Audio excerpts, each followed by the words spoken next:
Happy new year আমার সমস্ত দর্শকদের। আশা করি আপনাদের এই বছরটা খুব ভালো কাটবে। আমার অ্যাকচুয়ালি ছোটবেলা থেকে না ক্যামেরাটাকে খুব ভালো লাগে। I got my first payment which was 500। So that time I thought কি ও আচ্ছা আমারই ফটো তুললো আবার আমাকেই পেমেন্ট করলো, তো এটা বেশ ব্যাপারটা ভালো, তো লেটস ট্রাই। তারপর আমি পুরোপুরি মডেলিং শুরু করি। প্রচুর ব্র্যান্ডসের হয়ে কাজ করেছি, র্যাম্প করেছি, শুটস করেছি। ওই করতে করতে আমার মোটামুটি 7 বছর আমি মডেলিং করেছি।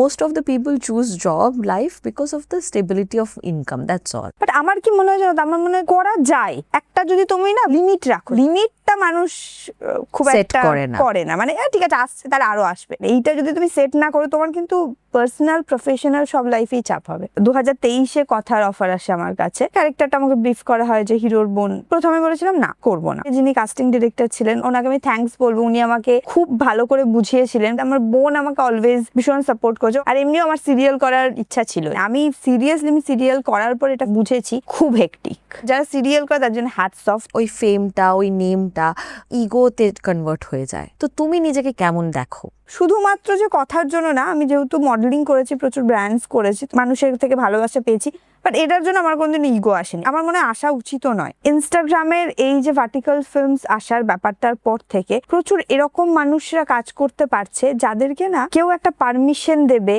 যে হ্যাঁ তবে গিয়ে আমি এই কাজটা করতে পারবো, সেইটা করতে হচ্ছে না। বডি শো জিনিসপত্র দিলে লোকজন একটু পছন্দ করে, দেখতে ভালোবাসে, কিন্তু আবার ভালো জিনিসও কিন্তু লোকজন দেখতে ভালোবাসে। আমি যাকে তাকে যা খুশি কমেন্ট করে দিতে পারি না, সেই জায়গাটা একটা থাকা দরকার। তোমার দিক থেকে অপশন আছে, তুমি সেটাকে হাইড করে দিতে পারো। Why should I hide?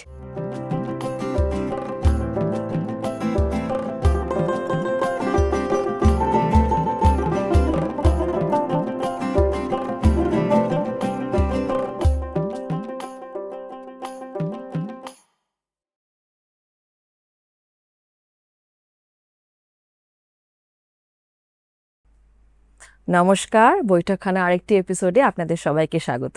আমি Aratrika. A very happy new year to all of you.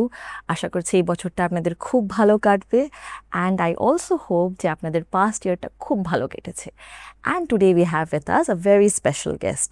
She is an actor and influencer, a professional model, so she has worn many shoes. Without further ado, welcome to our show, Priyanka. Thank you so much and happy new year to you. Thank and you. Happy new year আমার সমস্ত দর্শকদের। আশা করি আপনাদের এই বছরটা খুব ভালো কাটবে। Thank you very much, and happy new year to you too. Thank you. আচ্ছা, তো প্রথমেই শুরু করি প্রিয়াঙ্কা, তোমার কাজ দিয়ে। তুমি আমাদেরকে অফ ক্যামেরায় বলছিলে যে you started as a model, so walk us through that. I started modeling from 2017, sorry. So এবার আমার মতো হয়ে গেলে তাই তো 2017। তো খুব অদ্ভুতভাবে ব্যাপারটা হয়েছিল। তার আগে আমি ফ্র্যাঙ্কফিনে পড়তাম, এয়ার হোস্টেস ট্রেনিং নিচ্ছিলাম। তো ওখানে জাস্ট আমার শেষের দিকে কোর্স, তখন আমার একটা বন্ধু ও বললো যে ওর দাদার একটা প্রজেক্ট আছে, ওর কলেজের কিছু সাবমিট করার আছে, তো সেখানে একটা কিছু ফটোগ্রাফস লাগবে এবং সেখানে একটা মডেল লাগবে। তো খুবই একটা অদ্ভুত ব্যাপার। ছোটবেলা থেকেই আমার মানে আমি যদি ফটো তুলতে যেতাম মা বাবার সাথে, শাটার পড়লে আমার আই ব্লিঙ্ক করতো, আর আমি রোদে তাকাতে পারতাম না। তার সাথে আমি এত বছর মডেলিং করেছি, মানে সেটা আমি নিজেও মাঝে মাঝে ভাবি যে হাউ, বাট হয়েই গেছে ব্যাপারটা। তো আমি ওকে বললাম যে দেখ, আমি শাটার পড়লে কিন্তু আমার আই ব্লিঙ্ক করে, তো আমাকে দিয়ে কিচ্ছু হবে না। বলছে না না, তোর ফেসটা খুব ফটোজেনিক, তুই চল, আর কিচ্ছু হবে না, আমরা দেখে নেবো যা হবে। ঠিক আছে চল তাহলে যাই। গেলাম, ওখানে গিয়ে তারপর বলছে যে এরকম ফটো। এবার যখনই ও ক্লিক করছে, শাটার পড়ছে, অ্যান্ড অ্যাজ ইউজুয়াল আমার আই ব্লিঙ্ক করছে। ওই নিয়ে অনেকবার কাটলো। হ্যাঁ দেখো আমার না হবে না, তুমি ছেড়ে। না না না, খুব সুন্দর একটা শাড়ি পরে ভালো লাগছে দেখতে, সুন্দর করে সাজিয়ে টাজে হলো শ্যুটটা হবে। ওর প্রজেক্টটাতে ও যেখানে সাবমিট করেছিল, তো ওর প্রজেক্টটাতে ও খুব ভালোভাবে একটা রেসপন্স পেয়েছিল, এবং সেটাতে আমাকে I got my first payment which was 500। So that time I thought কি ও আচ্ছা এরকমভাবে ফটো তুলে তারপরে আমারই ফটো তুললো আবার আমাকেই পেমেন্ট করলো, তো এটা বেশ ব্যাপারটা ভালো, তো লেটস ট্রাই। দেন তারপর আমি পুরোপুরি মডেলিং শুরু করি। দেন তারপর আমি প্রচুর ব্র্যান্ডসের হয়ে কাজ করেছি, র্যাম্প করেছি, শুটস করেছি। ওই করতে করতে আমার মোটামুটি 7 বছর আমি মডেলিং করেছি। যখন মডেলিং করা শুরু করেছো তখন ভেবেছিলে কখনো যে আমি এই পার্টিকুলার ডিজাইনারের জন্য র্যাম্পে হাঁটবো, এরকম কোনো তুমি তো আমাকে বলছিলে না তোমার একটা চেকলিস্ট আছে, সেই হ্যাঁ। চেকলিস্টে কিছু ফুলফিল হয়েছে? হ্যাঁ, চেকলিস্টের অনেক কিছু ফুলফিল হয়েছে। মানে আমি এরকম প্রচুর ব্র্যান্ডস আছে যাদের জন্য মানে যাদেরকে আমি দেখতাম টিভি স্ক্রিনে, দেখতাম যে এর জন্য র্যাম্প করছে বা এর জন্য শ্যুটস হচ্ছে। আমার অ্যাকচুয়ালি ছোটোবেলা থেকে না ক্যামেরাটাকে খুব ভালো লাগে, মানে ক্যামেরার সামনে যেটাই হোক, মানে acting, modelling, what ever it is, তো আমার ওই বিষয়টাকে ভীষণ ভালো লাগে। তো মানে আমি সকালবেলা যাব এবং সেখানে গিয়ে আমাকে বেশ সুন্দর করে ডেকটাপ করা হবে, বেশ রেডি করছে, একজন হেয়ার করছে, একজন মেকআপ করছে, মানে ওই যে একটা বিজি ব্যাপার, ওইটাতে আমার খুব ভালো লাগে বিষয়টা। এবং দেন আমি ফ্লোরে যাব, চেঞ্জ হচ্ছে। তো এরকম প্রচুর মানে বড় বড় ব্র্যান্ডস আছে যাদেরকে আমি আগে দেখতাম, বাট তাদের জন্য আমি কাজ করেছি। তো সেটা একটা আমার জন্য উইশ লিস্ট পূরণ হয়েছে, আমার সেটাতে হয়েছে। বাট সবগুলো এখন অবধি হয়নি, বাট সবগুলো কমপ্লিট করার আগে I came into acting profession. তো দ্যাটস ওয়াই আমার ওখানে আমি যখন থেকে অ্যাক্টিং শুরু করি তখন থেকে একটু মডেলিংটা একটু আমাকে বন্ধ করতে হয়েছিল। সো কিছু এখনো বাকি আছে, বাট করে নেব আমি, সেটা আমার ইচ্ছাও আছে। বাট কিছু হয়ে গেছে, কিছু কমপ্লিট হয়ে গেছে। তো এই জার্নিটা, যখন ছবি তোলার জার্নিটা শুরু হলো, তার আগে তুমি কি করতে? ছবি তোলার জার্নিটা শুরু হওয়ার আগে আমি তোমার একটা রিয়েল এস্টেট কোম্পানিতে আমি চাকরি করেছি ফর 1 ইয়ার। ওটা তোমার একটা রিয়েল এস্টেট প্লাস হচ্ছে ইন্টেরিয়ার ডিজাইনিং কোম্পানি ছিল। তো আমি কর্পোরেটেও 1 ইয়ার চাকরি করে দেখেছি বিষয়টা কীরকম কী হয়। বা আমি যখন মডেলিং স্টার্ট করলাম, শুরুতেই তো ধরো কারোর পক্ষে পসিবল হয় না যে আমি অনেকগুলো শ্যুটস পাবো বা অনেক কিছু হবে না হবে।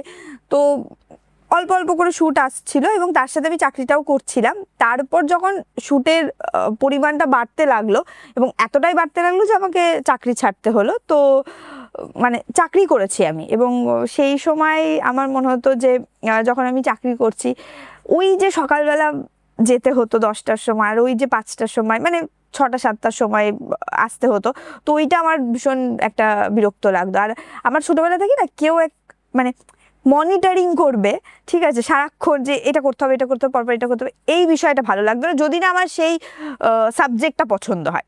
আর যেহেতু আমার চাকরি কোনোদিনই পছন্দ ছিল না, তো সেই জন্য আমার ওই বিষয়টা ভালোই লাগতো না।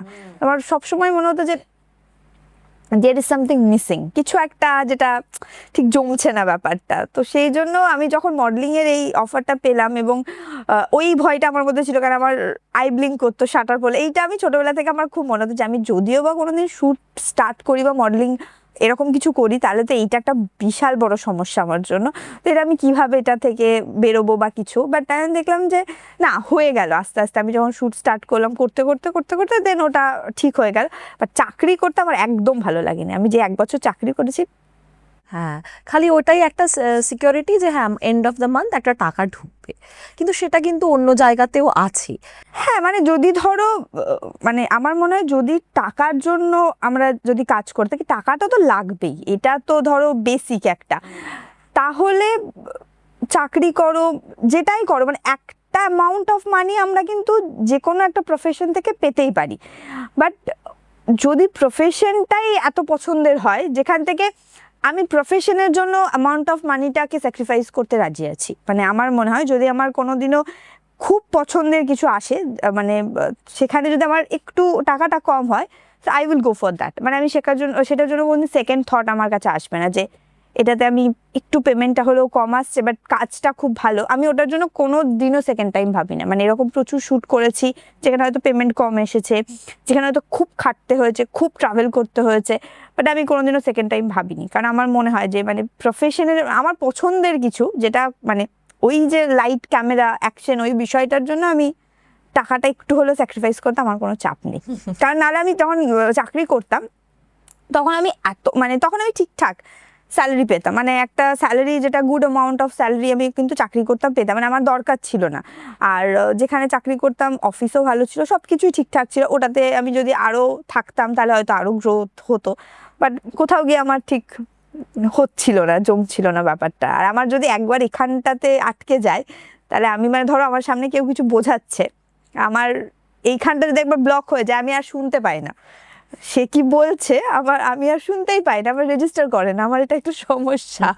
তো এইটাই আর কি। হ্যাঁ, ওই জন্য চাকরির জীবন ওয়াজ নট ফর ইউ। না হ্যাঁ, না চাকরি করে হ্যাঁ অনেক প্রোস অ্যান্ড কনস, কিন্তু একটা সত্যি কথা বলতে কি, most of the people choose job life because of the stability of income, that's all. কারণ এটা তো খুব ফ্লেক্সিবল ইনকাম, আমরা যে প্রফেশনে খুব ফ্লেক্সিবল ইনকাম, আর এক মাসে এতটা হচ্ছে তো অন্য মাসে অতটা নাও হতে পারে। তো সেই জন্য ওই জায়গাটা আমার লোকেদের বাড়ি থাকে, সংসার থাকে, নিজেদের দায়িত্ব থাকে। হ্যাঁ, বাট তুমি যেই স্টেটমেন্টটা দিলে যে for the sake of my love I am ready to sacrifice the money, the amount, এইটা করার ক্ষমতা অনেকের কম আছে, এতটা থাকে না যে হ্যাঁ ঠিক আছে, কারণ ওটা কোরিলেশনে মানিটা ম্যাটার করে যায়। হ্যাঁ, মানে অনেকের অনেক রকম পারিবারিক সমস্যা থাকে, অনেক প্রবলেমস তাদেরকে ফেস করতে হয়। বাট আমার কি মনে হয় জানো তো, আমার মনে হয় ধরো মানে করা যায়, মানে একটু মানুষের না আস্তে মানে একটা যদি তুমি না লিমিট রাখো যে আমার মান্থলি এতটা হলে আমার ব্যাপারটা হয়ে যাচ্ছে, ঠিক আছে, তো একটা এই মান্থে হয়তো তার থেকে বেশি শুটস বগেরা আমাদেরগুলোতে বলো, আমাদেরগুলোতে তো আমাদের কোনো মান্থে প্রচুর একটা হলো, কোনো মান্থে হলো না, ব্যালেন্স হয়। মানে তুমি যদি একটা লিমিট মাথায় ফিক্স করে নাও যে আমার ধরো 10 টাকা লিমিট, মানে আমার 10 টাকা হলে হয়ে যাবে এরকম, তো তুমি কোনো মান্থে হয়তো 30 হলো, কোনো মান্থে হলো 10 হলো না, বাট তোমার কিন্তু আগামী 2 মাসের ওই লিমিটটা হলো, বাট লিমিটটা মানুষ খুব Set একটা করে না, মানে ঠিক আছে আসছে তাহলে আরো আসবে, এইটা একটা ডিফিকাল্ট। মানে এইটা যদি তুমি সেট না করো, তোমার কিন্তু পার্সোনাল প্রফেশনাল সব লাইফেই চাপ হবে তুমি যদি লিমিট সেট না করো। মানে হয় না, মানে এক্সপেক্ট করতে করতে, আরে ঠিক আছে এক্সপেকটেশনের তো লিমিট বলে হয় না, বাট আমার মনে হয় এক্সপেকটেশনের একটা লিমিট থাকা উচিত, তাহলে না তোমার প্রবলেম হবে না। মানে তোমার কোনোদিনও কিছু হচ্ছে না, তাতে তোমার মানে ওই যে একটা আমাদের ভেতরে একটা অ্যাংজাইটি তৈরি হয় যে না ঠিক আছে আমার কেন হচ্ছে না, এইটা হবে না। মানে তুমি লিমিটটা সেট করলে এটা একটা সুবিধা আমার মনে হয়। মানে আমি জানি এটা সবাই করতে পারে না, বাট স্টিল আমি চেষ্টা করি করার কতটা হয়।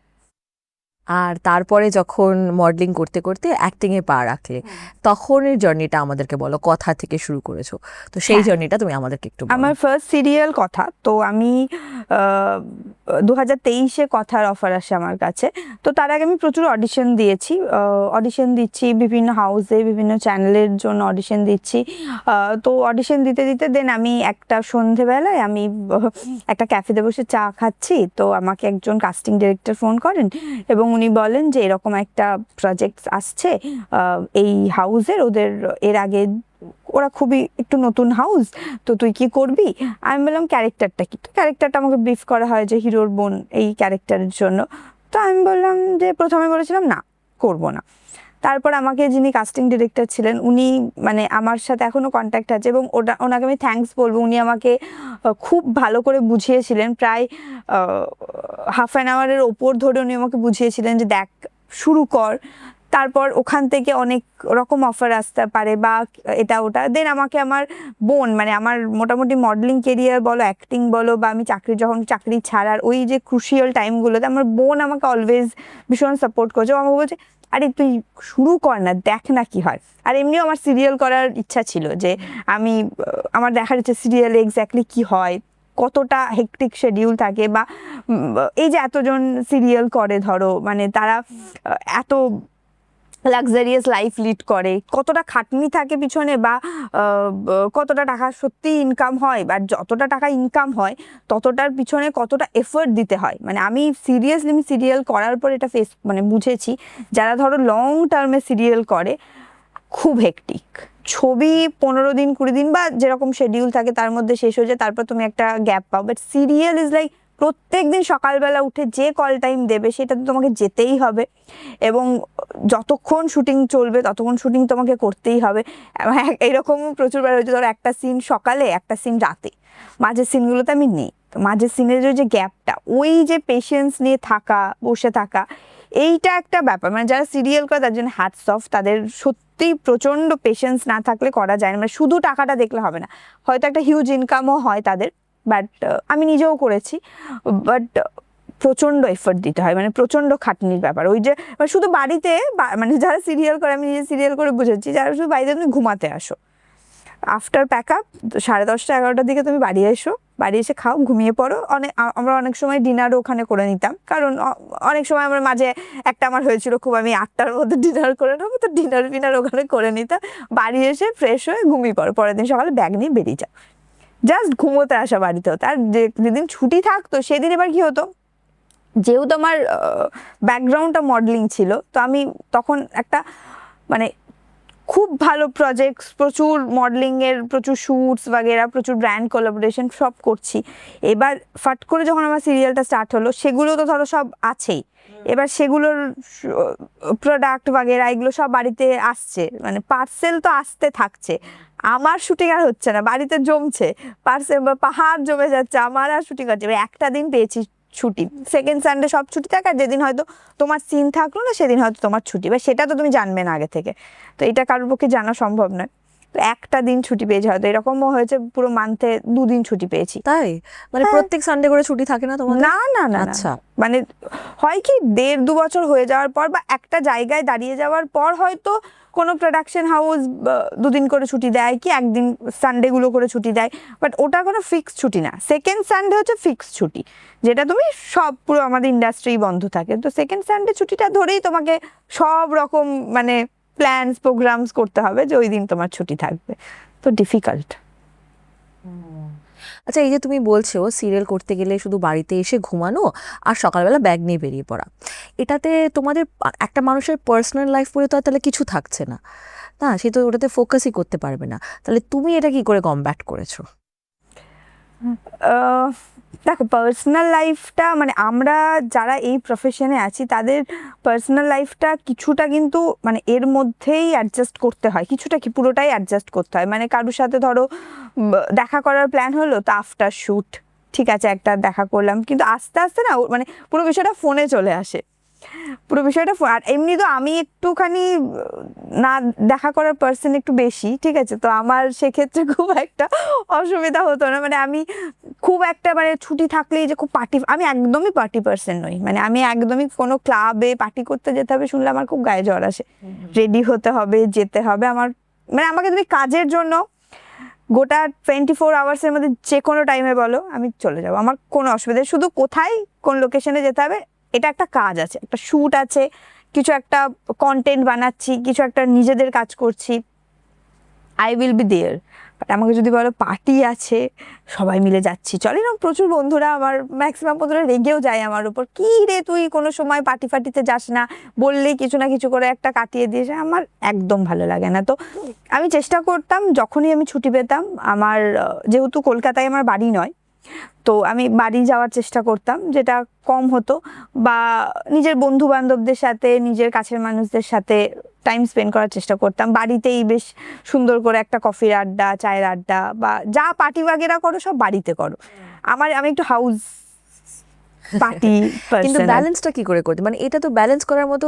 আর তারপরে আমার কেন জানি না তোমার কথা শুনে মনে হচ্ছে যে যারা সিরিয়ালে কাজ করে স্পেসিফিক্যালি তাদের তো মানে ওখানে ওটাই হোম হয়ে যাচ্ছে। হ্যাঁ, ওটাই বাড়ি আমাদের ওখানে সব থাকতো, মানে বালিশ থেকে শুরু করে কফি মাগ থেকে মানে সব মোটামুটি।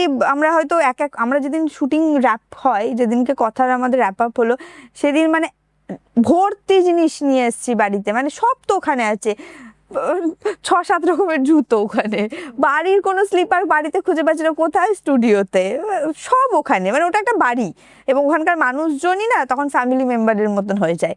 মানে আমরা যাদেরকে ধরো চিনি না, যখন প্রজেক্ট শুরু হয় তাদেরকে প্রজেক্ট শেষের দিন তারা হচ্ছে মানে তাদের সব জানি আমরা। বন্ধুরা যারা থাকে তাদের মোটামুটি বাড়ির কি হচ্ছে, তার মা কবে কি একটা কথা বলেছিল সেটাও, আরে ও আচ্ছা তোর মা, হ্যাঁ হ্যাঁ তোর মা ওটা বলেছিল, তো হ্যাঁ মনে আছে, এরকম ব্যাপার হয়ে যায়। আমরা মনে করি যে একে অপরকে যে আরে তুই তো সেদিনকে বললি না এই অর্ডারটা এসেছিল, ও ভুলে গেছে, মানে এরকম এত একসাথে থাকা হয় যে সব আলোচনা সবার সামনেই হচ্ছে, তো আলাদা করে আর কিছু নেই, ওই পার্সোনাল লাইফটাও ওর মধ্যে ঢুকে যায়। ধরো এবার যদি তোমার পার্সোনাল লাইফে যে মানুষগুলো আছে তারা যদি ওটার সাথে অ্যাডজাস্ট না করতে পারে, তখন একটু চাপ হয়। মানে সেই চাপটা আমার ক্ষেত্রে খুব একটা কোনোদিনও হয়নি। আমার পার্সোনাল লাইফে যতজন আমার কাছের মানুষরা আছে, মা বাবা বলো, বন্ধু বান্ধব যে কেউ আছে, সবাই ওই বিষয়টাতে ভীষণই মানে কর্পোরেট ছিল, তারা সুন্দর করে ওটার মধ্যেই ছিল, তারা বুঝতো বিষয়টা। এবার কি হয়, সব আমরা সবাই হিউম্যান বিংস, তো আমাদের সবার ইমোশনগুলো তো একটা সময় কিছু না কিছু ক্ষেত্রে ট্রিগার করবে। তো প্রবলেমও হতো, ক্ল্যাশও হতো, কিন্তু তাও বিষয়টা ওটার মধ্যেই থাকতো। মানে এরকম করে আলাদা করে পার্সোনাল লাইফটাকে মানে মেনটেন করা যায় না, আমার মনে হয় চাপ হয় আমার পক্ষে। হতো মানে চাপ হতো বলতে আমার পক্ষে আমি আলাদা করে কোনোভাবে মেনটেন করি, আমি প্রফেশনালের সাথেই বিষয়টাকে বেশ সুন্দর করে মার্চ করে রাখার চেষ্টা করতাম। কিন্তু কথার জন্য তুমি অনেক রেকগনিশন পেয়েছো, তো সেই রেকগনিশনটার পরে তার আগে তুমি কেমন হিউম্যান বিং হিসেবে ছিলে, আর রেকগনিশনটার পরে তুমি কেমন হিউম্যান বিং হিসেবে আছো? মানে did it change you as a person? হ্যাঁ, মানে যদি বলো যে ফেম যদি বলো, তাহলে ওই জিনিসটা ভালো লাগে যে আমি যখন কথা সিরিয়াল করছি, বেরোচ্ছি রাস্তায়, লোকজন দিদি আপনাকে অর্ণার চরিত্রে খুব ভালো লাগছে, একটা সেলফি তুলি, ফটো তুলি, এই জিনিসটা তো যারা মানে আর্টিস্ট তাদের জন্য একটা ব্লেসিংস। তো এটা তো সবারই ভালো লাগে, মানে এটার জন্যই কাজ করা, এবং এটাকে আমি খুব এনজয় করি। মানে আমি কোনো সময় আমি মানে যখন শো করতে যাই, শো করতে গিয়ে আমি চেষ্টা করি যতজন আর কি সেলফির জন্য বলছে যতটা সম্ভব করা যায়। এবার কি হয়, ক্রাউডটা বেড়ে গেলে তখন একটু চাপ হয়ে যায়, বাট এটা আমার খুব ভালো লাগে। মানে এটাকে আমি খুব মানে কি বলবো, এটাতে আমি খুব মজা পাই, মানে আমার খুব ভালো লাগে বিষয়টা। মানে প্রচুর রেকগনাইজেশন পেয়েছি কথার জন্য। এবং চেঞ্জ যদি বলো যে পার্সন হিসাবে, মানে ওই মানে লোকজন আগে চিনতে পারতো না, আগে অ্যাজ এ ইনফ্লুয়েন্সার বা অ্যাজ এ মডেল যে ফেসটা ছিল, টিভি সিরিয়ালস করার পরে যেরকম চেঞ্জেসটা হয়, লোকজন দেখলে আইডেন্টিফাই করতে পারে এই ওকে তো ওই সিরিয়ালে দেখেছি। তো ওই ব্যাপারটা, এই যে একটু ধরো তুমি যাচ্ছ রাস্তা দিয়ে বা কোনো একটা ক্যাফেতে বসেছো, আশেপাশের লোকজন আরে তুমি ওই সিরিয়ালটা করতে না, একটা সেলফি তুলি, তো এটা ভালোই লাগে, মজা পাই এটাতে করলে, বেশ ভালো। আমার রেকগনাইজেশন পেতে তো ভালোই লাগবে, সবারই ভালো লাগে। হ্যাঁ, সেটা তো ভালো লাগেই, সবারই ভালো লাগে। হ্যাঁ। কিন্তু অনেক সময় কি হয়, মানুষের সেই সেই জায়গাটাতে মানুষের ওই ফেমটা, ওই নেমটা অনেক সময় ওটা ইগোতে কনভার্ট হয়ে যায় অনেক সময়, না? তখন মানে আমি এটা করেছি, আমি এই জায়গায় গিয়ে পৌঁছেছি। তো তুমি নিজেকে কেমন দেখো? না, আমার এরকম কোনোদিনও মনে হয় না, কারণ আমার সত্যি কথা বলতে এখনো অবধি মনে হয় না যে আমি এমন কিছু একটা করেছি যেটার জন্য আমি ওই রকম একটা ঠিক আছে খুব একটা এরকম করে বেড়াবো, এরকম কিচ্ছু করিনি আমি এখনো পর্যন্ত। একটা সিরিয়াল করেছি এবং সেটা দর্শকদের জন্য, ওই ভালোবাসাটা পাওয়া দর্শকদের জন্যই এত ফেম বা এত কিছু।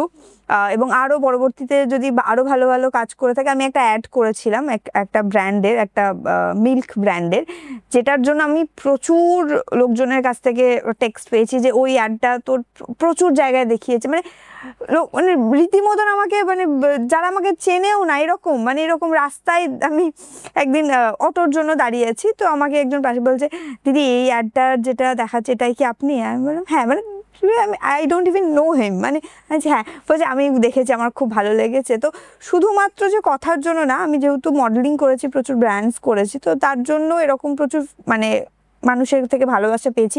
বাট এটার জন্য আমার কোনোদিন ইগো আসেনি, আর আমি আমার মনে হয় আসা উচিতও নয়, কারণ এটা আমরা একটা কাজ করছি। তো সেই কাজটা এমন একটা কাজ, মানে আরও 5টা মানুষের মতন কাজ করছি, যাদের কাজগুলোতে হয়তো ক্যামেরায় রেকর্ড হয় না, তারা 9 to 5 জব করে, আমরাও একটা জবই করছি, মাসের শেষে স্যালারি পাচ্ছি, কি প্রজেক্ট শেষ হলে টাকাটা পাচ্ছি, সেটা ক্যামেরায় রেকর্ড হচ্ছে এবং মানুষজন সেটা দেখছে এবং দেখে তাদের ভালো লাগছে। দ্যাট ইজ দ্য ডিফারেন্স, মানে আর অন্যান্য জবের সাথে আমাদের।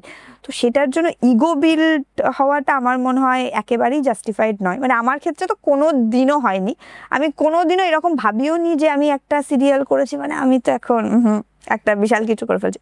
আমি শুধু সিরিয়াল কেন, আমি যদি এরপর আরও অনেক বড় প্রজেক্টসও করি, আমার কোনোদিন এটা আসবে না, কারণ আমার মনে হয় মানে তুমি ভাবো যে কত বড় বড় লেজেন্ড সেলিব্রিটিরা আছে যারা কত ডাউন টু আর্থ, মানে তারা কত কিছু করে ফেলেছে, তাদেরকে তারা এখন নর্মাল রাস্তায় ঘুরছে, বা এরকম অনেকেই আছে, আমি অনেককে দেখেছি। আমি কি এমন করেছি যে আমি ওটার জন্য মানে ইগো নিয়ে বসে থাকবো?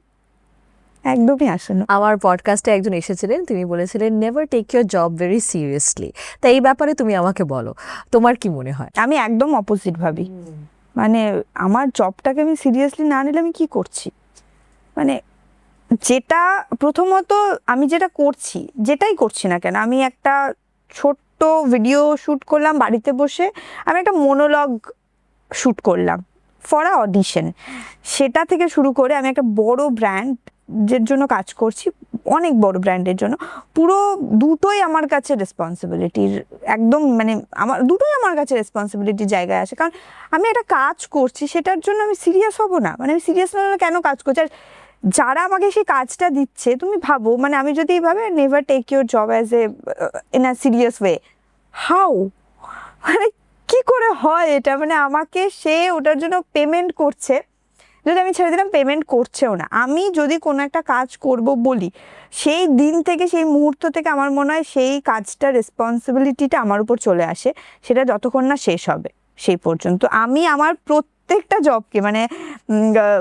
মডেলিংয়ের যে শোজগুলো থাকতো, ব্র্যান্ডস থাকতো শুরু করে এখনও অবধি, আমি কোনো ব্র্যান্ডকে যদি একবার কমিট করে ফেলি, এরকম প্রচুরবার হয়েছে যে আমি তারপর হয়তো শ্যুটটা করতে পারছি না, আমার নিজের গিল্ট ফিল হয়। মানে আমি তাদেরকে টেক্সট, ব্র্যান্ড বলছে ওকে ম্যাম ফাইন, আপনি you please take your time, আমার গিল্ট ফিল হয় যে আমি কেন দিতে পারছি না, আমি এই টাইমের মধ্যে পৌঁছাতে পারলাম না, আমি ডেলিভারি করতে পারলাম না। আমার এটা প্রচুর, মানে আমি পুরো অপোজিট। আমি যদি একটা কাজ নিই, মানে আমি প্রচণ্ড সিরিয়াস কাজের ব্যাপারে। আমি মানে ধরো বাড়ি যাওয়া আছে, আমার খুব কাছের মানুষের কিছু একটা বেরোনোর আছে, সব যাক, আমাকে আগে ওটা শেষ করতে হবে। আমি পুরো উল্টো, আমি প্রচণ্ড সিরিয়াসলি নিই আমার জবটাকে, মানে যাই করি না কেন আমার মনে হয় এটা নেওয়া উচিত। মানে তবেই না তুমি মানে ওই রেসপেক্টটা যদি থাকে, রেসপন্সিবিলিটিটা যদি থাকে, তাহলে তুমি কাজ পাবে, তোমার কোনোদিনও কাজের মানে ওই বন্ধটা হবে না, তুমি যদি ওই ওই জিনিসটা দেখাও তোমার কাজের প্রতি। তো এটাই। তাহলে কথার পরে আরো সিরিয়াল করছো, প্ল্যান করছো এখন সিরিয়াল করার? সিরিয়ালের অনেকগুলো অফার এসেছে আমার কাছে এই মুহূর্তে, বাট এখনই আমি কিছু সিরিয়াল জয়েন করিনি এখনো অবধি। 2-3টে অফার এসেছিল আমার কাছে, কিন্তু আমি চাইছি একটু একটু অন্যরকম কিছু ক্যারেক্টার যদি করা যায়। মানে আমার একটু নেগেটিভ করার ইচ্ছা আছে। তো যেহেতু নেগেটিভের মধ্যে অনেক, মানে নেগেটিভ করলে অনেক শেডস থাকে তোমার ক্যারেক্টারটা, তুমি অনেক কিছু, পজিটিভেও থাকে ডেফিনেটলি, বাট নেগেটিভটা একটু না, মানে নিজের মতন করে একটু করা যায় নেগেটিভ করলে। তো সেই জন্য আমি আমাদের সিরিয়াল জগতের প্রচুর এরকম চরিত্র আছে যারা নেগেটিভে ভীষণ হিট করেছে, এবং আমার সিরিয়ালের আমার যে যিনি মা করতেন অর্পিতাদি, তো অর্পিতাদির নেগেটিভ করতো ওখানে। তো আই রিয়েলি লাইক দিস, মানে I loved her performance over there. তো আমার ভীষণ ভালো লাগতো আমার, এবং আমার মনে হয়েছে যে নেগেটিভ চরিত্র যদি ভালো কিছু পায় তাহলে আমি জয়েন করব। তার আগে আপাতত একটু ব্রেক নিয়েছি, থাক, একটু নিজের কাজ করি, নিজের কন্টেন্ট বানাই।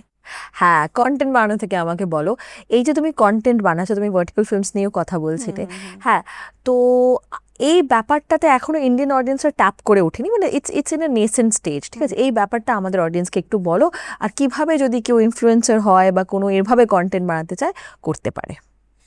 দেখো, ইনফ্লুয়েন্সার হয় বলতে, মানে ইনফ্লুয়েন্সিং করা কাউকে, সেটা আমার মনে হয় খুব, ওই যে খুব রেসপন্সিবল একটা জব।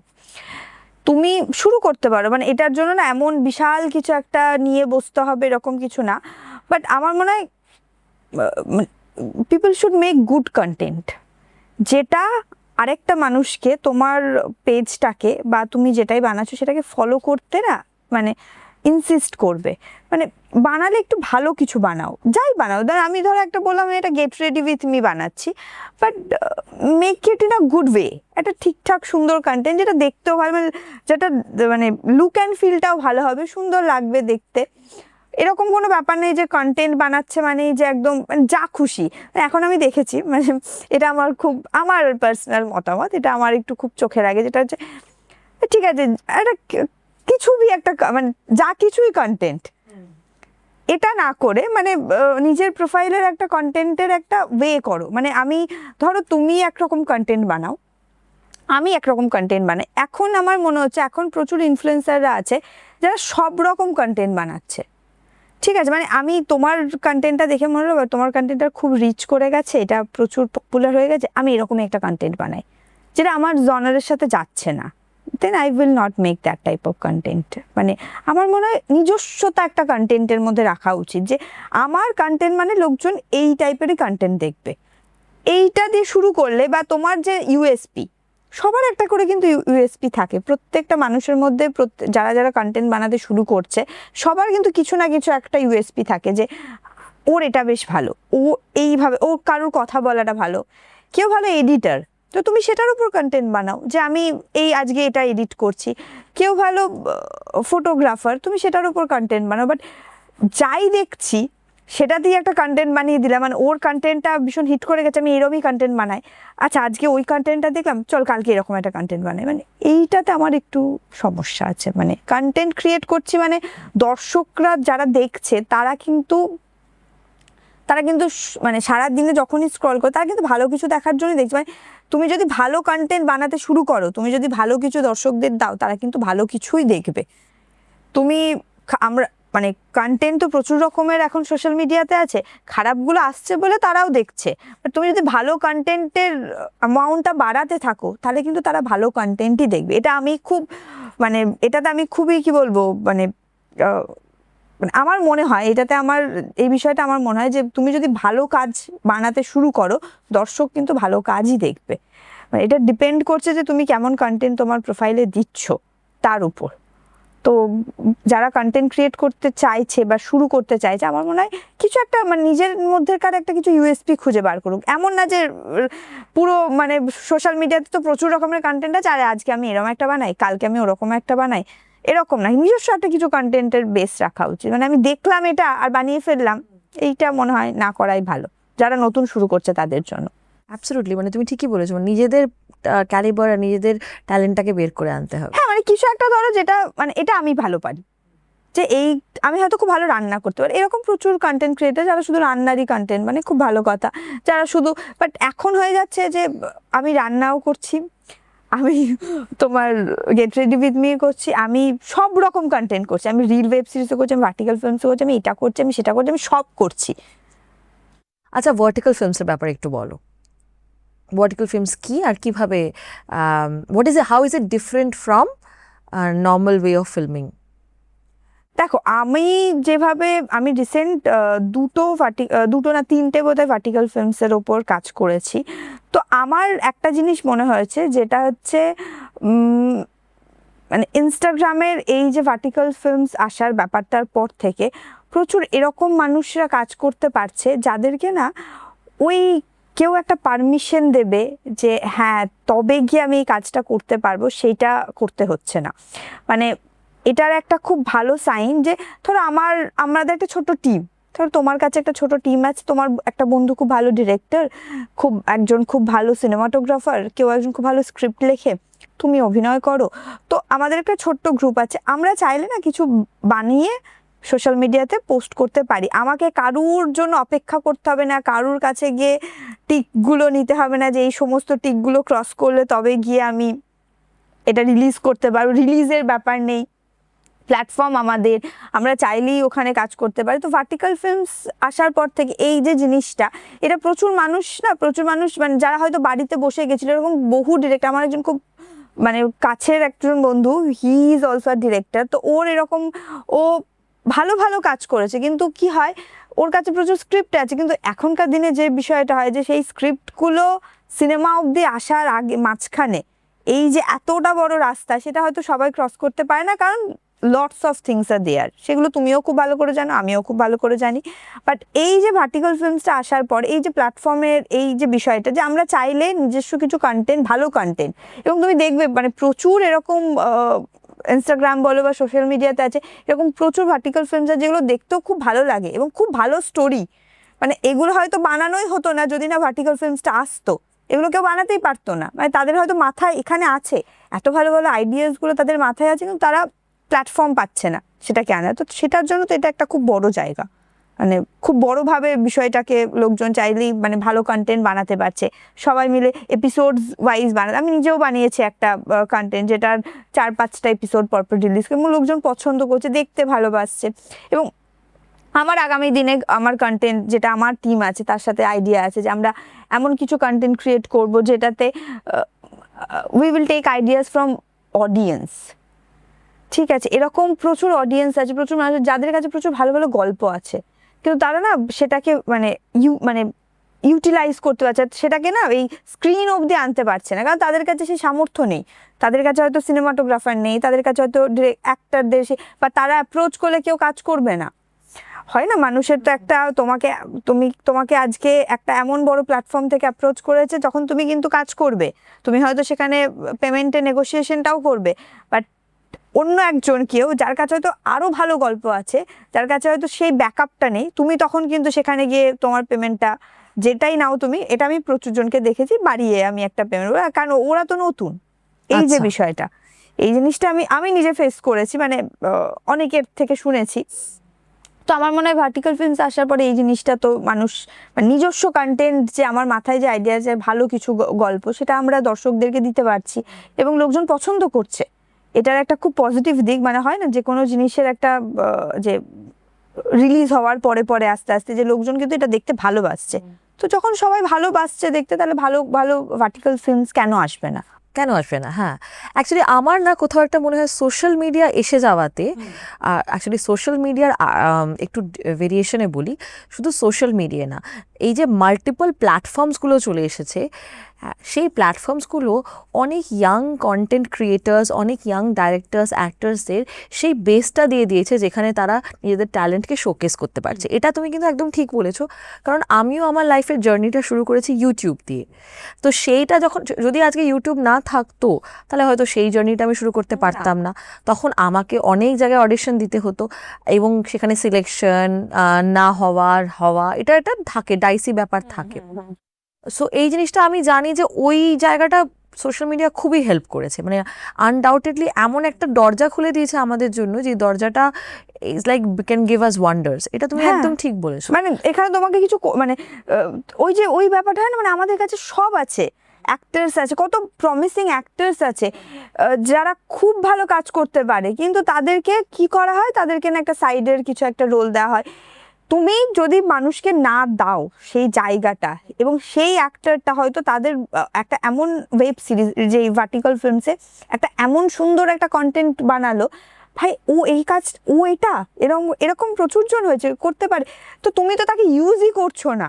তুমি যদি তাকে ইউজ না করো, তুমি যদি তার ভেতরে কি আছে সেটা না দেখো, সে কতটা কাজ করতে, কতটা এফোর্ট দিতে পারে, কতটা হার্ডওয়ার্ক করতে পারে, কতটা তার মধ্যে অ্যাক্টিং স্কিল আছে, বা তুমি তো সেটা ইউজ করো। আমরা গতানুগতিক এই এই এই করছে, মানে এই 5 জনই কাজ করবে, আর কেউ কাজ করবে 6, 7, 8 নম্বর জনে যারা আছে, আমি ইভেন 6, 7, 8 ছেলে, 11, 12, 13তে যারা আছে, তারাও যে ভালো কাজ করতে পারে। তুমি আমাদের ইন্ডিয়ান ক্রিকেট টিমে দেখে নাও, যে কেউ কোনোদিনও ভাবেই না। তুমি ভাবো যে জার্সি কিনতে গেলে লোকজন, আমি একজন কন্টেন্ট ক্রিয়েটারের একটা কন্টেন্ট দেখেছি, যেটা আমার খুব ভালো লেগেছিল, যে দোকানের লোকটা জিজ্ঞেস করছে যে বিরাট না ধোনি, কার জার্সি দেবো, তো ও বললো না হরমনপ্রীত করের জার্সি দাও। তো আমার মনে হয় ম্যাক্সিমাম দোকান হয়তো অনেকের কাছে, যারা খুব মানে নর্মাল দোকান হয়তো নেইও, তুমি দেখে নেবে, তুমি নেইও তাদের কাছে, কারণ তারা বিশ্বাসই করে না যে ওরা কিছু করতে পারে। ইন্ডিয়ান ক্রিকেট টিমে এই যে মহিলাদের ক্রিকেট টিমটা যে এই যে জিতেছে, অনেকের বিশ্বাসই করতে পারে এরকম জিততে পারে। তো ওই বিষয়টা যে নিজেদের, মানে তুমি দেখছোই না যে আরো যে 5 জন আছে তাদের মধ্যে কি ট্যালেন্ট আছে। তো এই সোশ্যাল মিডিয়াতে আসার পর তো ওই সমস্যাটা নেই না, যে আমাকে কারোর জন্য কাউকে অডিশন তুমি এত জায়গায় দিচ্ছ, তো যে যাকে চুজ করলো, হয়তো হয়তো পরে গিয়ে দেখবে সেটা ভালো করতেই পারছে না, কিন্তু তার একটা আউটলুক দিয়ে চুজ করে নিল, যে সে একদম ভীষণ একটা টিপটপ সেজে গেছে, চুজ করে।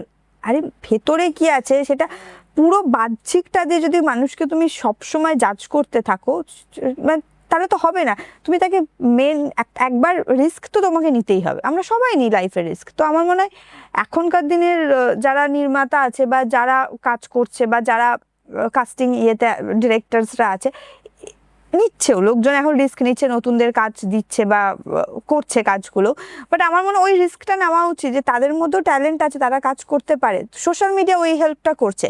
তুমি দেখবে প্রচুর সোশ্যাল মিডিয়া থেকে প্রচুর কন্টেন্ট ক্রিয়েটার, বলবো না, প্রচুর অ্যাক্টার্স বলবো, যারা, মানে তুমি কন্টেন্ট ক্রিয়েট করছো মানে শুধু কন্টেন্ট ক্রিয়েটার তো তুমি now, you can become a actor also বা অ্যাক্ট্রেস অলসো। তো তাদেরকে দেখে তাদেরকে কিন্তু ওখান থেকে কাস্ট করা হচ্ছে। কেন এখন করা হচ্ছে? কারণ তারা তার কাজটা দেখতে পাচ্ছে। তাহলে সোশ্যাল মিডিয়া এই প্ল্যাটফর্মটা যদি না থাকতো, তাহলে তো তারা এটা দেখতে পারতো না। তার মানে তাকে আর কাস্টই করতো, মানে তুমি ভাবো এত ভালো একজন অ্যাক্টর, কোনো একজন অ্যাক্টর যে এখন এত ভালো ভালো কাজ করছে, তাকে কাস্টই করা হয়নি এতদিন, কেন না তারা দেখেইনি। তো এইটা মানে এইটার জন্য আমি সোশ্যাল মিডিয়ার কাছে খুবই থ্যাঙ্কফুল যে এই যে একটা প্ল্যাটফর্ম ওপেন করেছে, এই যে ভার্টিক্যাল ফিল্মস করার, মানুষজন নিজেদের কন্টেন্ট ক্রিয়েট করে, নিজেদের স্টোরি বোর্ডিং করে, এরকম প্রচুর ডিরেক্টররা, তারা এবার কিন্তু ডিরেক্টর মানে এরকম অনেক পুরনো ডিরেক্টররা আছে, তারা কিন্তু চাইছে যে হ্যাঁ ঠিক আছে ভার্টিক্যাল ফিল্মস করি, যে এটা দেখি এটা বিষয়টা কিরকম হয়, তারা ইন্টারেস্ট পাচ্ছে। মানুষজন আস্তে আস্তে, আমি যদি তোমাকে একটা কথা, তুমি মানুষকে ভালো জিনিস দেখাতে শুরু করলে মানুষ ভালো জিনিস দেখবে। ইটস মানে এটা হচ্ছে ওই একটা মানে দুটোর মধ্যে একটা ওই ব্রিজটা যেখানে আমাকে দেখাতে শুরু করতে হবে। তুমি একটা দুটো 100টা কন্টেন্ট বানাবে, 101টা কন্টেন্ট কিন্তু ভালো মানুষ দেখতে অভ্যস্ত হবে। ভালো জিনিস দেখালে ভালো মানুষ ভালো জিনিসই দেখবে, কেউ খারাপ জিনিস দেখবো বলে উঠে পড়ে লেগে থাকে না। এটা কিন্তু আমার তুমি মনে একটু ডাইসি কথা বলে দিলে। আমার মনে হয় যে যেটা নেগেটিভ সেটা কিন্তু একটু বেশি সেলেবল হয়, স্পেশালি কারণ ওটা if it's a body show. হ্যাঁ দেখো, ওটা মানে বডি শোতে প্রচন্ডভাবে যদি তুমি sell আসো হয়। তাহলে কিন্তু সেক্ষেত্রে অনেক রকমের এখানে তোমার কন্ট্রোভার্সি আসবে, যে এরকম প্রচুর কন্টেন্ট আছে যেটাতে ধরো আমি বলছি একটা তোমার আন্ডারওয়্যারের কোনো একটা কোম্পানি, তো তাদেরকে তো বডি শো করতেই হবে। হ্যাঁ, আমি তোমাকে ইনস্টাগ্রামে বলছি, আচ্ছা, রিলস মানে এর কথা বলছি। রিলসের হ্যাঁ, কন্টেন্টে হ্যাঁ, সেটা কি হয়, এটা বর্ডার লাইন লিউড হয়ে যায়, মানে হ্যাঁ, তখন তো ওটার প্রচুর লাইকস, প্রচুর কমেন্টস। তা আই থিঙ্ক ওই একটা জায়গায় এটা আছে যেটা ওরা জানে, যারা এরকম দেয়ও তারা জানে যে এইটাতে বেশি তাড়াতাড়ি আমি ওই রিচটা পেয়ে যাব, যদিও রেসপেক্টেবিলিটিটা পাচ্ছে না কিন্তু রিচটা পেয়ে যাচ্ছে। দেখবে এরকম সোশ্যাল মিডিয়াতে প্রচুর কন্টেন্ট আছে যেগুলোতে আমি ওই যে বললাম, তুমি ওই যে দেখাতে শুরু করলে তবে ভালো জিনিস, এবার ও তো ওটা দেখাতে শুরু করেছে, মানে সোশ্যাল মিডিয়াতে তো সব কিছুই দেখাতে, আমি ওই জন্যই বললাম যে ভালো জিনিস দেখাতে শুরু করলে আজকে একটা তোমার রিচ আসবে না, কালকে আসবে না। ওই পেশেন্সটা, যে ওই লিমিটেশনটা, এইগুলো যদি তুমি নিজের মধ্যে জানো, তাহলে আস্তে আস্তে কিন্তু তোমার ওইটাতেও রিচ আসবে। একটা প্রোফাইল যে হয়তো একটা, আমি খুব ফ্র্যাঙ্কলি বলছি, শাড়ির ভিডিও করে মেয়েরা যদি কোনো ফটো বা ভিডিও পোস্ট করে, যারা সোশ্যাল মিডিয়ার কন্টেন্ট ক্রিয়েটার, তাদের সেটাতে একটা অ্যামাউন্ট অফ রিচ হয়, লোকজন মেয়েদেরকে শাড়িতে দেখতে ভালোবাসে। এটা মানে পৃথিবীর সব থেকে বড় সত্যি কথা। এটা কেউ যদি বলে যে না না ভালোবাসি না আমি, আরে আমার তো ওকে, মানুষজন ভালোবাসে, একটুখানি বডি শো হবে, একটু ব্যাকলেস, একটু দেখতে লোকজন ভালোই বাসে, ঠিক আছে, তো ফাইন, সে মানে বাঁচতেই পারে, মানুষের এটা ভালো লাগে, দেখতে ভালোবাসে। কিন্তু তাই বলে আমি মানুষজনকে ইনসিস্ট করছি যে ওইটাই দেখতে হবে, এইটা তো ঠিক নয়, তাই না? মানে তার প্রোফাইলে দেখবে ওই রকম ভিডিওতেও ভালো ভিউজ আছে, আবার তার প্রোফাইলে একটা ভালো কন্টেন্ট আছে, সেখানেও কিন্তু দেখবে ভালো ভিউজ আছে। এরকম আমি আমার নিজের ক্ষেত্রেই হয়েছে। আমার এরকম প্রচুর ভিডিও আছে যেটা হয়তো শাড়িতে, যেখানে ন্যাভেল শো হচ্ছে, যেখানে ব্যাকলেস দেখা যাচ্ছে, সেখানেও যেমন ভিউজ আছে। আমার রিসেন্ট যে আমি ওয়েব সিরিজ দুটো করেছি, রিল ওয়েব সিরিজ, সেখানেও কিন্তু তার থেকে বেশি ভিউজ আছে। তুমি ওটাই বললাম যে আমি যদি এবার এই ওয়েব সিরিজটা কন্টিনিউ করতে থাকি এবং ওটাকে কমাতে থাকি, লোকজন কিন্তু এটাতে অভ্যস্ত হবে। একটা দুটো দর্শক তোমার যাবে, তুমি সবাইকে হোল্ড করতে পারবে না, আর ওটা আমার দায়িত্বও নয়। আমার দায়িত্ব হচ্ছে ভালো কন্টেন্ট পোস্ট করা। এবার হ্যাঁ, এবার যদি রিচের ব্যাপারে আসো, মানুষজন ভাবে যে এইটা করলে তাড়াতাড়ি রিচ হয়ে যাবে, তা ওইটা ধরো ওইটা না, মানে তাদের ভাবনা চিন্তা, মানে তুমি ওইটাকে চেঞ্জ চাইলেই করতে পারো। তুমি ভালো ভালো কন্টেন্ট দিয়ে ওই কন্টেন্টগুলোকে রিমুভ করতে পারো। তুমি যখন যত বেশি ভালো, তুমি ভাবো সোশ্যাল মিডিয়াতে যদি ভালো কন্টেন্ট বাড়তে থাকে, প্রচুর ভালো ভালো কন্টেন্ট হতে থাকে, তাহলে কিন্তু ওই কন্টেন্টগুলো কমবে, মানুষ সংখ্যাটাও তো বাড়বে। মানে সোশ্যাল মিডিয়া তখন সেগুলোকে আরো বেশি বেশি করে তোমার অ্যালগরিদম মানে পুশ করবে যে হ্যাঁ এইগুলো দেখো, এইগুলো দেখো, এইগুলো দেখো। বাট ওই জিনিসটার একটা কন্ট্রোভার্সি থেকে যায়, যেটা আমিও তোমার সাথে একমতই হব, যে লোকজন একটু মানে বডি শো জিনিসপত্র দিলে লোকজন একটু পছন্দ করে, দেখতে ভালোবাসে। কিন্তু আবার ভালো জিনিসও কিন্তু লোকজন দেখতে ভালোবাসে, মানে তুমি যদি ভালো জিনিসও দেখাও, এবার যদি ওইটাকে আস্তে আস্তে কমে এইটা বাড়ে, তাহলে আমার মনে হয় আস্তে আস্তে অডিয়েন্স বেসটা কিন্তু এদিকে আসবে। হ্যাঁ, আমার খুব অদ্ভুত লাগে দেখতে। আমি যখন নিজে রিলস চেক করি, দেখবে এই রিসেন্টলি রাম মন্দিরের ধ্বজটা যে উঠেছে, ওরা প্রচুর ওরকম রিল দিয়ে গান বানিয়েছে। হ্যাঁ, সেগুলোতে প্রচুর রিলস আছে। মানে ওটা তো একটা স্পেকট্রাম, ওটা একদম মানে আমরা স্পিরিচুয়ালিটির দিকে চলে যাচ্ছি। আরেকটা স্পেকট্রাম হচ্ছে যেখানে হচ্ছে প্রচণ্ড লিউডের দিকে চলে যাচ্ছি। দুটোতেই খুব রিচ আছে, খুব। মাঝখানে যারা ধরো কিছু বানায়, ওদের আমি দেখেছি খুব ফ্লাকচুয়েটিং ভিউ পয়েন্ট। আর আরেকটা জিনিস আমি তোমার সাথে আলোচনা করতে চাই, সেটা হচ্ছে যে এই কমেন্টের পেছনে লুকানো, ধরো এমন কন্টেন্ট দেখলো যে কন্টেন্টটা ভালো হোক খারাপ হোক যা হোক, কিন্তু কমেন্ট যারা ধরো করে, ঠিক আছে, কতটা ইজ ওকে, আর কোন জায়গাটায় বাউন্ডারি না ড্র হলে এটা পুরো রীতিমতো কাউকে অ্যাটাক করা হয়ে যাচ্ছে, এই ব্যাপারটা নিয়ে আমি ডিসকাশন করতে চাই তোমার সাথে। যে কেন কি লোকে অনেক কথা বলে না, হঠাৎ করে একটা ওয়ার্ড দিয়ে কাউকে গালাগালি দিয়ে দিল কমেন্টের মধ্যে, ঠিক আছে, কিন্তু আমরা কি বলি, না কমেন্ট তো ঠিক আছে কি আর করা যাবে, কিন্তু রিয়েল লাইফে যখন আমাদেরকে কেউ যদি গালা দেয় সেটা কিন্তু ডিফেমেশন কেস হয়ে যায়। আমি তোমাকে সেটা জিজ্ঞেস করছি যে এইটা আজকালকার দিনে রাইজ হয়ে গেছে, খুব বেশি বেড়ে গেছে, লোকে কমেন্টের পিছে যাচ্ছে তাই বলে দেয়, অনেক রকম খারাপ কথা বলে দেয়, মানে কিছু তোমার বাউন্ডারি লাইন নেই, মানে যে তুমি এই কমেন্টটা করতে পারো না সেই জিনিসটা ওখানে নেই, মানে তুমি কি জিজ্ঞেস করছো? আমি জিজ্ঞেস করছি যে এই যে কমেন্টের পেছনে যারা লুকে, মানে এই সোশ্যাল মিডিয়াতে তো একটা প্ল্যাটফর্ম, এই প্ল্যাটফর্মে কি কি, দেখো প্ল্যাটফর্মটা একটা কোম্পানি ওন করছে, কোম্পানিতে কি চেঞ্জেস করা উচিত যে এইরকম টাইপের কমেন্টস করলে you will be heavily penalized, বা কি তোমার মনে হয় করা উচিত যে পিপল উইল হ্যাভ ফিয়ার, যে আমি এটা করলে ভয় আছে আমার, যেরকম আমাদের নর্মাল লাইফের ডে টু ডে রুলসে আছে না, সেরকম একটা কি রুল সোশ্যাল মিডিয়া প্ল্যাটফর্মেও করা যায় যেখানে পিপল উইল হ্যাভ ফিয়ার? আচ্ছা, সেক্ষেত্রে তো ডেফিনেটলি কমেন্টটা তো প্রথম লিস্টের প্রথম নাম্বারেই আসে, যে কমেন্ট আমি যাকে তাকে যা খুশি কমেন্ট করে দিতে পারি না, সেই জায়গাটা একটা থাকা দরকার। মানে সেটা যদি ইনস্টাগ্রামের যে ক্লজগুলো আছে তার মধ্যে সেই জায়গাটা, এবং সেখানে তোমার দিক থেকে অপশন আছে, তুমি সেটাকে হাইড করে দিতে পারো, এই অপশনটা থাকে তোমার দিক থেকে, but why should I hide? মানে এরকম করা উচিত, মানে এরকম ইনস্টাগ্রামের প্রোটোকলসের মধ্যে আসা উচিত যে এরকম কমেন্ট পোস্ট করলে সেটা অটোমেটিক ডিলিট হয়ে যাবে। ওকে, এরকম কিছু একটা মানে কি বলবো, এরকম কিছু একটা হওয়া উচিত যেটাতে তোমার এরকম কিছু টার্মস কন্ডিশন থাকা, যে এরকম কমেন্ট পোস্ট করলে, এরকম কমেন্ট আমি কাউকে যদি কারোর প্রোফাইলে গিয়ে করছি, অটোমেটিক সেটা মানে আমি করতে পারছি না। এরকম তো অনেক কিছু আছে যেটা আমরা চাইলেই করতে পারি না। তুমি দেখবে ইনস্টাগ্রামের এখন ইমেজ, কেউ যদি কোনো কিছু মানে আনইউজুয়াল ইমেজ পাঠায়, সেটা দেখবে অনেকের প্রোফাইলে সেটা বন্ধ করে দেওয়ার অপশন থাকে, অনেকের কি সবার প্রোফাইলেই থাকে, তুমি সেই ইমেজটাকে ওপেন করতে পারবে না, মানে পারছো না, মানে যদি ভুল ইমেজ হয়, তোমার যদি সেই সেটিংসটা করা থাকে তাহলে সেই ইমেজটা তোমার খুলবে না। তো এরকম টাইপের কিছু একটা, যাতে দেখো কমেন্ট যে খারাপ কমেন্টগুলো আসে, সেই খারাপ কমেন্টগুলো আমি মনে করি যে অনেকেই পড়ে, আবার অনেকেই পড়ে না। এবার তুমি গোটা পৃথিবীর মানুষকে তো ভালো করতে পারবে না, এটা তো আর আমার দায়ও নেই, খুব সত্যি কথা, ভালো করতে পারবো না তো আমার দায় নয় পৃথিবীর মানুষকে ভালো করা, সেটার জন্য গভর্নমেন্ট আছে, সেটার জন্য অনেক লোকজন আছে, এটা আমার রেসপন্সিবল, আমার জবও নয়। বাট আমার মনে হয় যে কিছু ইনস্ট্রাকশন বা কিছু জিনিস এগুলো হওয়া উচিত, যাতে কমেন্ট সেকশনে যে এইরকম কিছু কমেন্ট টাইপ করলে সেটা অটোমেটিক ডিলিট হয়ে যাবে, আই কান্ট টাইপ, বা এই যে প্রোফাইল রিপোর্ট করার ব্যাপারটা। এবার এইটা তুমি যখন আবার বলবে না যে এই জিনিসটা মানুষ ম্যাক্সিমাম দেখবে, যাদের মানে ভালো তুমি কন্টেন্ট ক্রিয়েট করছো, ভালো কিছু করছো, তোমার প্রোফাইলটা গ্রো করছে, মানুষ কিন্তু ফাঁকাই রিপোর্ট মারে। আমি এরকম দেখেছি, মানে মানে অনেক রিপোর্ট আসছে, কোনো লজিক নেই, কারণ তাদের কোনো কাজ নেই, তারা বাড়িতে বসে আছে, তারা তোমার মানে গ্রোথে জেলাসি ফিল করছে, তাই তারা রিপোর্ট মারছে। এবার আমার মানে এই রিপোর্ট মারতে মারতে মারতে মারতে একটা ভালো প্রোফাইল যখন মানে সেটা একটা রেস্ট্রিকশন চলে আসে বা গ্রোথ নেমে যায়, সেইটা তো ধরো সেই মানুষটা যার প্রোফাইলের গ্রোথ মানে যার হচ্ছে, তার তো সেখানে কিছু করার নেই, বা সে তো সেটার জন্য দোষী নয়।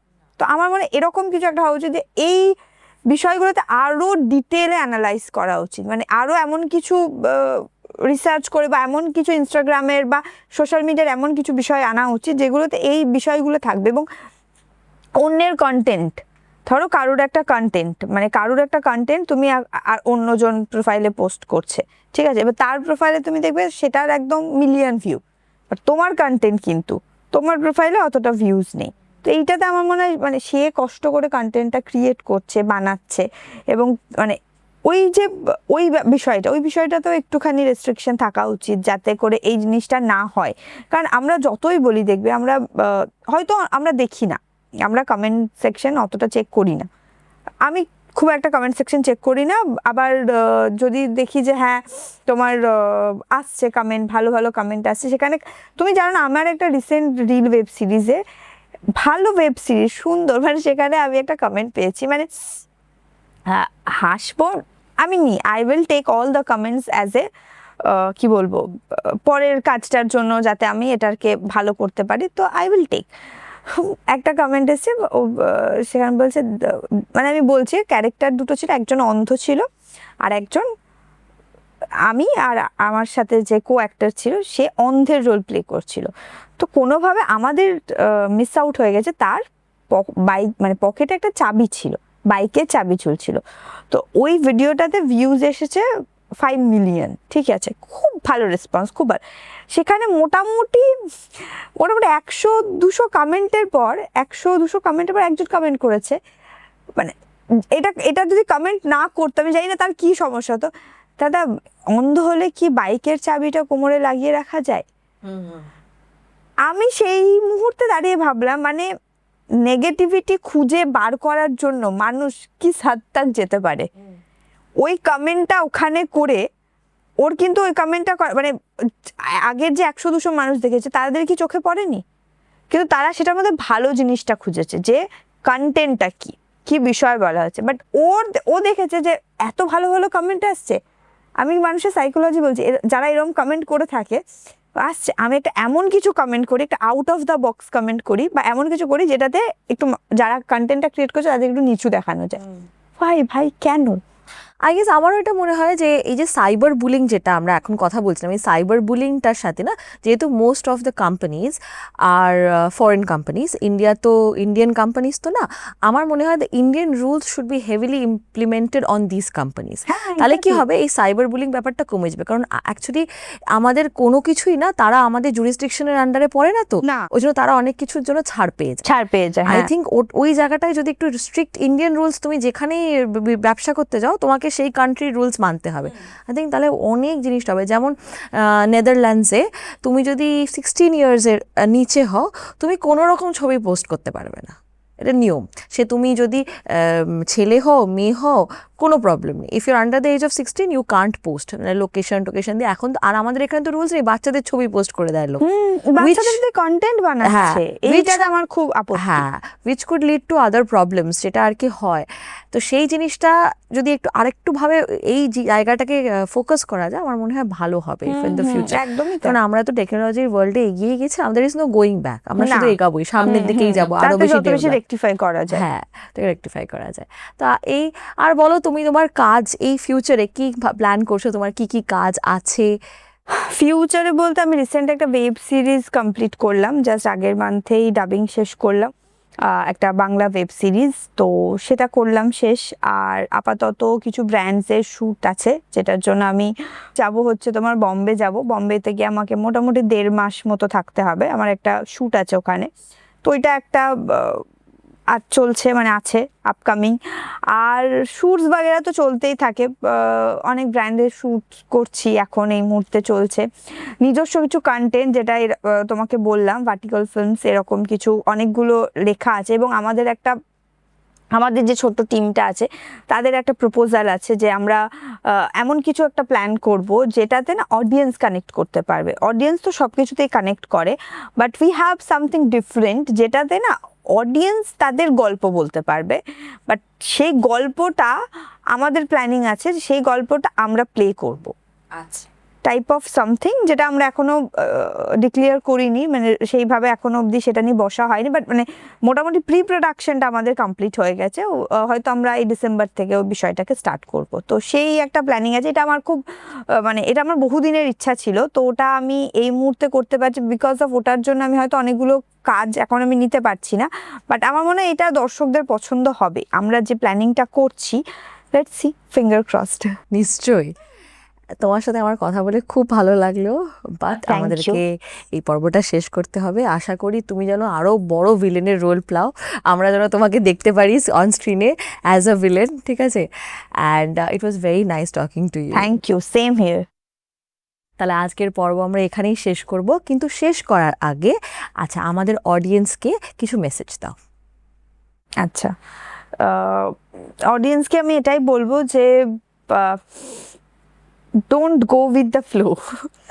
চেষ্টা করুন যাতে যারা কিছু ক্রিয়েট করতে চাইছেন, এরকম ইনফ্লুয়েন্সাররা যারা উঠতে চাইছেন, তাদের কিছু একটা নিজস্ব কিছু ইউএসপি খুঁজে বার করার, যেটা তোমাদের কন্টেন্টকে আরও পাঁচজনের থেকে আলাদা করবে।